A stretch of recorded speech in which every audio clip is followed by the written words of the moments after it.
In today's video, we're going to look at what would happen if the world were to de-dollarize. So if the world were to lose the US dollar as the world reserve currency, what exactly would happen? And if nothing else, I promise you a very interesting video here, because we're going to take this in three parts. We're first going to look at the history, a very brief history of the US dollar.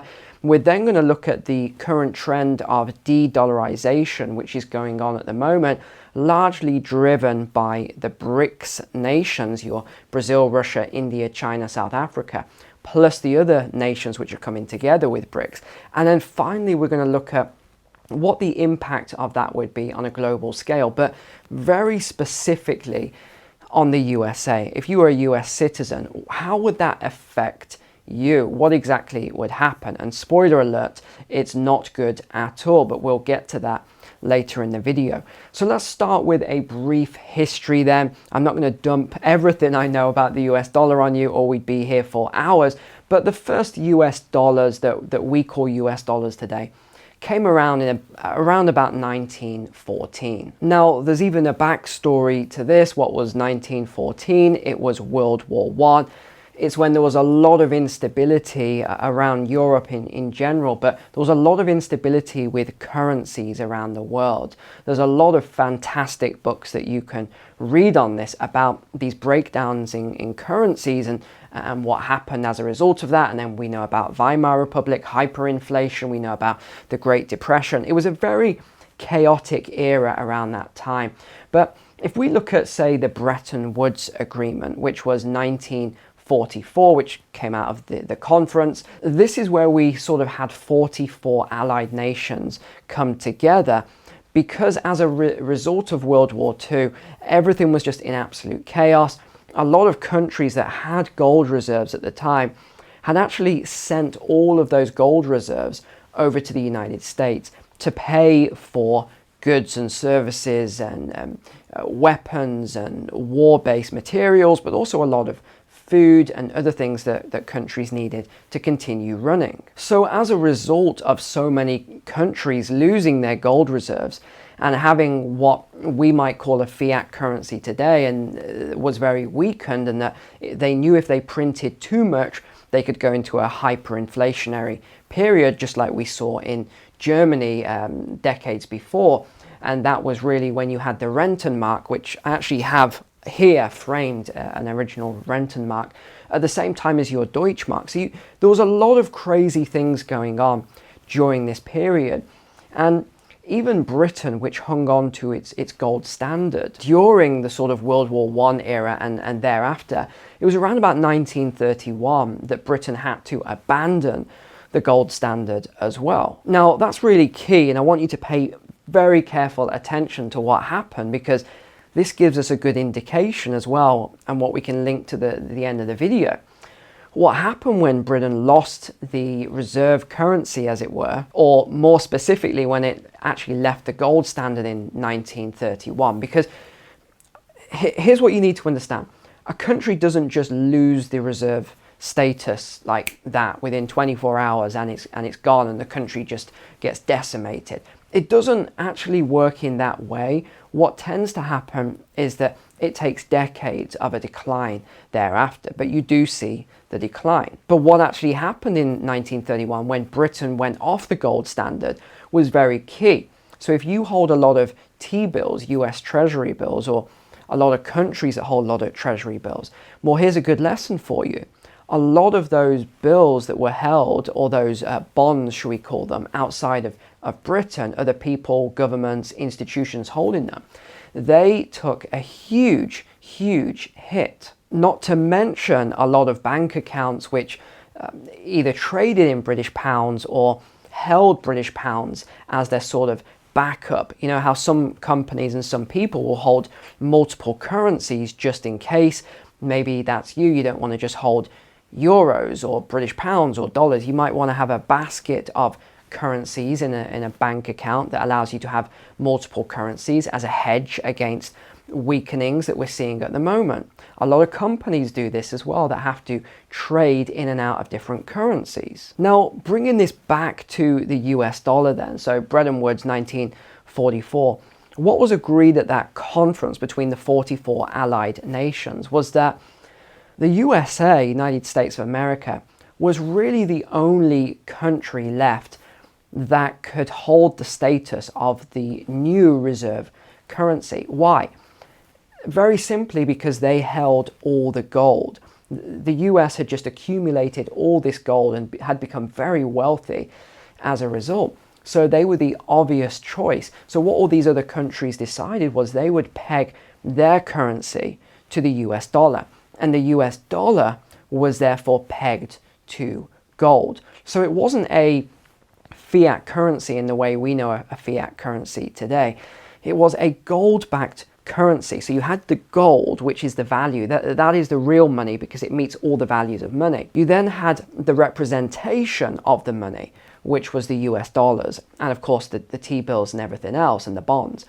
You then had other currencies which were a representation of money. You see where this is going. So that is how it worked, and any country could, on demand, claim their gold in return for exchanging the US dollars they had. But this is where the US got a little bit loco. They got a little bit crazy with what they were doing. And then they started to really lean on this exuberant privilege, if we use that term, if you know the reference, to start creating a lot more currency for themselves. They used it to fund the Vietnam War, the Great Society program, and all these other things. And what this did was it started to do what we're seeing again today on a vast scale, which was for the US to export their inflation globally to other countries. So a lot of other countries saw this and they said, whoa, hold on, we don't like this, we're taking on your inflation. So they started to reclaim their gold reserves. And it's a little like what we're seeing at the moment with these bank runs. A bank run sparks a bigger bank run, and that sparks an even bigger bank run, and it creates a spiral. And that's what we saw. We saw a bank run on a global scale with all of these countries removing gold. And then in 71, Nixon then said, okay, I'm taking the US dollar off the gold standard. And of course, other countries were absolutely furious about this decision. But what could they do? They were left with holding the bag, which was they had a fiat currency pegged to a fiat currency, which was backed by absolutely nothing by this point. So let's move now into point number 2 of 3 of this video, and that is de-dollarization and what exactly is happening right now. So let's get a couple of foundational points first. 59% of reserves are held outside of the USA, and they're held in foreign central banks as what they class as reserves. So this can be, in terms of US dollars, it could be cash, it can be bonds, treasury bills, etc. So we have about 59% sat in these central banks, meaning that we have roughly 13.5, let's say, as of late 2022. That's trillion, so $13.5 trillion in dollar-denominated debt. Now, if you also think that trade in US dollars is now around 40% of global trade, you can see just the direction this is going in. Now, I want to move into de-dollarization and what's actually driving this. And you've heard me talk about this very controversial point a lot on the channel over the last year. But I said when the whole thing kicked off with Russia and Ukraine that one of the big things that the US did, and then all the other sort of G7 nations and a lot of Western nations followed, was to do these very strict sanctions onto Russia. And of course, I did my analysis on that. I went through in very minute detail every last point of the sanctions. And my assessment was that this was not a good idea because A, it wouldn't bankrupt the Russian military for a start, which is the whole point of the sanctions. B, if you force them off the dollar and you move them off the SWIFT system, it's not as if they're just going to go bankrupt and they're going to say, let's all go back to the Stone Age. No, it's obvious. This is tipping point theory. You cause enough pain, people have to make a move. And what was my assessment? That they would de-dollarize and they would pull in the other BRICS nations to assist with this, and they would start to trade outside of the US dollar. That was my assessment, and that is exactly what has happened.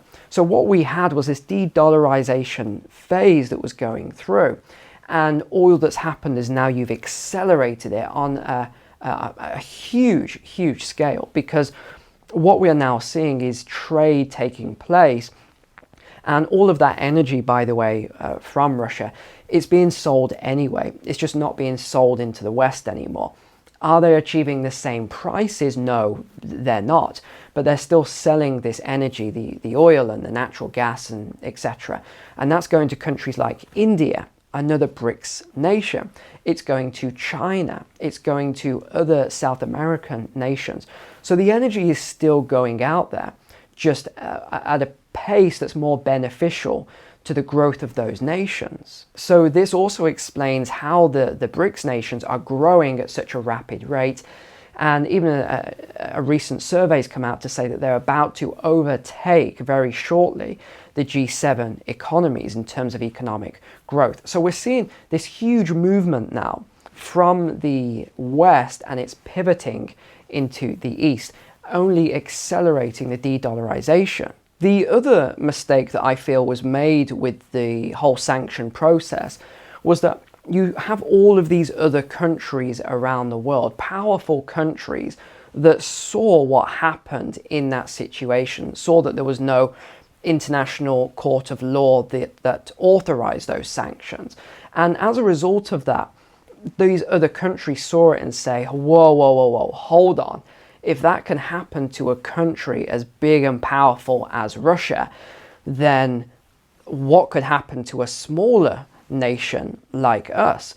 And Russia's a nuclear superpower, and we don't even have weapons of that scale. We really don't have anything to threaten back with. So I think a lot of countries saw that, and they started then to say, okay, we need to look at this situation and we need stronger allies. Because, of course, the US is the powerhouse in the world. It's a bit like, think of back to school. I always use the example of the toughest kid in the playground.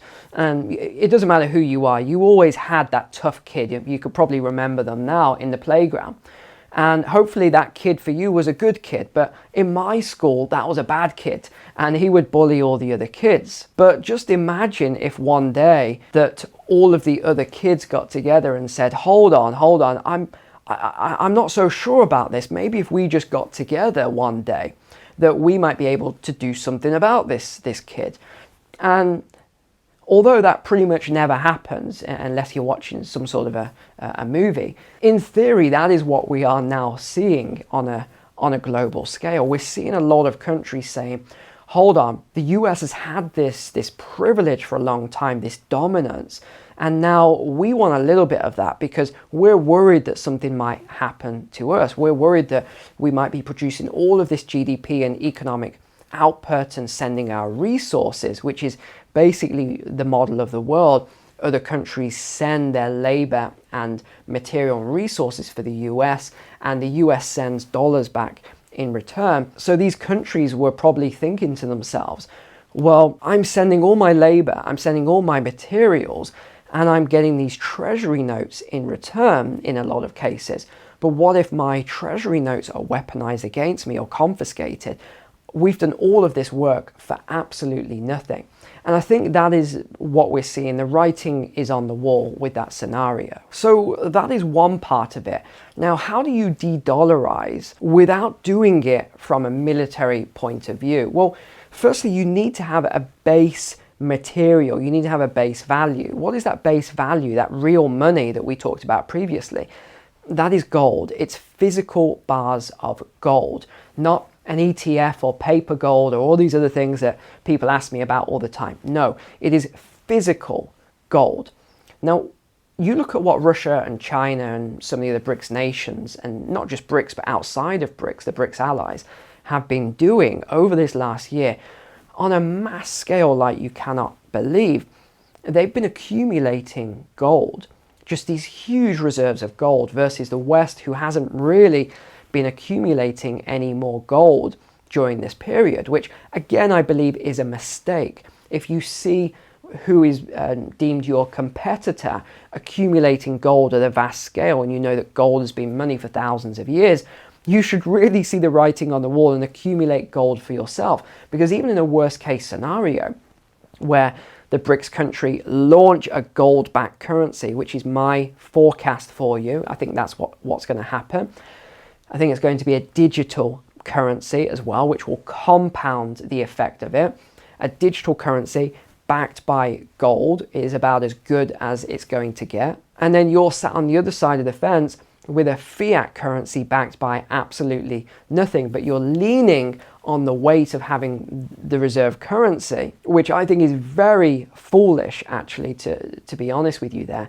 It's obvious which way this is going to go. They should be preparing to actually purchase gold for themselves and create their own alliance ready if a BRICS currency does launch, to launch something of their own to counteract that on the global stage. But we've got to look at the evidence here. It's easy to just talk around in circles and theorize, but we need to look at the evidence. And the evidence says that Brazil and Argentina right now are looking at launching their own digital currency. They want to bypass the dollar in terms of trade.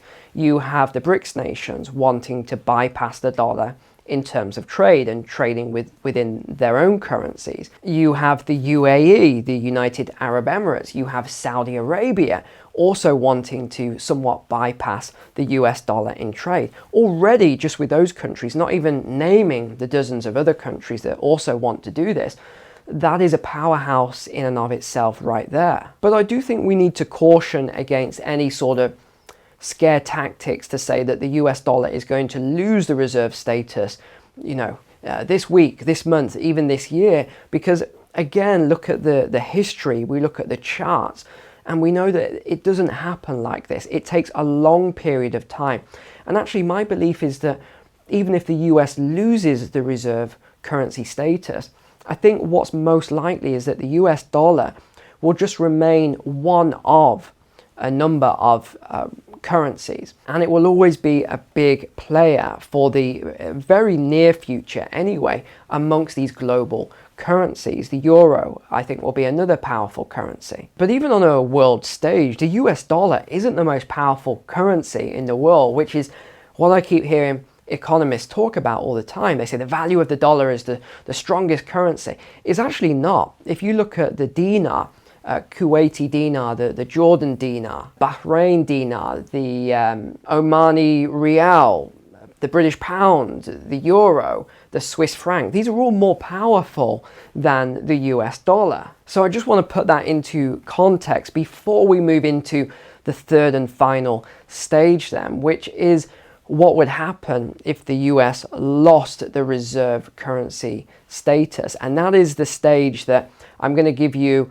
In fact, I'll give you a worst case scenario, because I think that is probably what you have watched this video for and what you want to hear. Not what is the best case scenario, because that probably means that not a lot is going to change. What is the absolute worst case scenario? What would happen to the US under those circumstances? And again, I always like to use history, and not just ancient history, but current history and examples of patterns in other countries in order to give you forecasts. And that's why the forecasts I make tend to be highly accurate, because I do it in this way. I don't do what a lot of economists do and sort of lean on their intelligence to try and guesswork. I do this in a very methodical, rational, logical way, and I look at other examples to give me a pattern of what is most likely to occur next. So when I read a recent article by a former Treasury exec, it just made me scratch my head, because what she said was that if the US lost the world reserve currency status, it would be, and I quote, catastrophe and that there would be a global collapse of everything, including infrastructure and food. Nothing would work whatsoever, and there would be famine and all this other stuff. Well, let me just say that even in a worst case scenario would not happen. And I'll tell you why it wouldn't happen. Firstly, other countries around the world have their own currency. So they would just depeg from the dollar, and you would see what you're seeing with some of the BRICS nations right now, which is doing trade amongst themselves. So there would be a depegging from the dollar right away if the dollar completely collapsed and went to zero. But again, it wouldn't do that. It wouldn't collapse and it wouldn't go to zero unless there was a deliberate reset of the currency, which we can't rule out, but that is the only scenario that I would foresee that happening. But if we did see a lot of countries start to offload the dollars, like we talked about after the 1971 when Nixon took it off the gold standard, a similar situation there. But even if you want a modern day, very technical example, look at what happened with a cryptocurrency, Terra Luna. And you saw how people started to dump it. People were getting rid of it at any price. Now, I don't think the dollar would go in exactly that same way, because there'll always be value for the trade during a circumstance like this. But it could go down very quickly in value as a lot of countries try to dump their treasuries. But remember, a lot of countries couldn't just dump all of their treasuries because it is a very interconnected trade-based system. So again, this is another thing I keep hearing, oh, Japan would dump their 1 trillion in treasuries overnight. No, they wouldn't, because there needs to be a buyer for them. But let me give you that worst case scenario now. Let's say the economy did start to collapse in the US. Number one, your access to your bank accounts would be stopped right away. The ATMs would run out of money, the banks would be closed, they would probably simply shut off your access to online banking, the stock market would be closed right away, interest rates would be put up very, very quickly as well. Your access to fuel at the gas station, food at the supermarket, all these things would be restricted in a very, very quick succession. And if you want an example from the US, think back to 1928, 29 to 38 period, the Great Depression period. And you think what happened on Black Thursday, and by Tuesday, the stock market was down 25%. By 1932, 25%, so 1 in 4 Americans was out of work. You imagine that today, 25% just instantly out of work. And manufacturing wages dropped precipitously by around about 32, 33% within a very short space of period as well. You had millions of workers from the Midwest, where there was the Dust Bowl, going to other places, mainly west of California, to try and find work. So all of these things were all happening at the same time. And then if we look outside of the USA, we have very recent examples. We have Lebanon, we have Venezuela. You think about, let's use Lebanon as an example first then. $1 was equivalent to 1,500 Lebanon lira. Today, $1 is around about 15,000. So you can see that's a devaluation of 90%. In fact, if you look at the inflation rate, that was 190% in February of this year. Now, you want to know what happens under those circumstances. You look at the crime, you look at what is going on in that country, and that gives you a good indication. Now, let's look at Venezuela, which at one time was the second richest country in the world by GDP capita. A lot of people aren't aware of that. You look at Argentina and the expression as rich as an Argentinian. Today, you don't see it. So when I keep hearing people say the USA will always be rich and it'll always be the richest country, well, I would say it's probably not. Even if it takes 100 years to go through this phase, this is just how these cycles work. Just because you're wealthy today, if you are an American, and again, not all Americans are wealthy, it actually has one of the greatest wealth inequalities in the world. it doesn't mean that in 2 or 3 generations that your grandchild is going to be rich as well, because it could be like Venezuela. 1950s, second richest country in the world by GDP capita. Today, 135% inflation rate as of when it was last measured in October of 2022. Imagine your cup of coffee. I know you love your cups of coffee. I'm a tea drinker myself, but let's just use the coffee example. Imagine your cup of coffee costing $30. Imagine some milk, $35. A loaf of bread, $25, $30. Imagine an average family car costing $500,000. What about an average family home costing $5 to $10 million?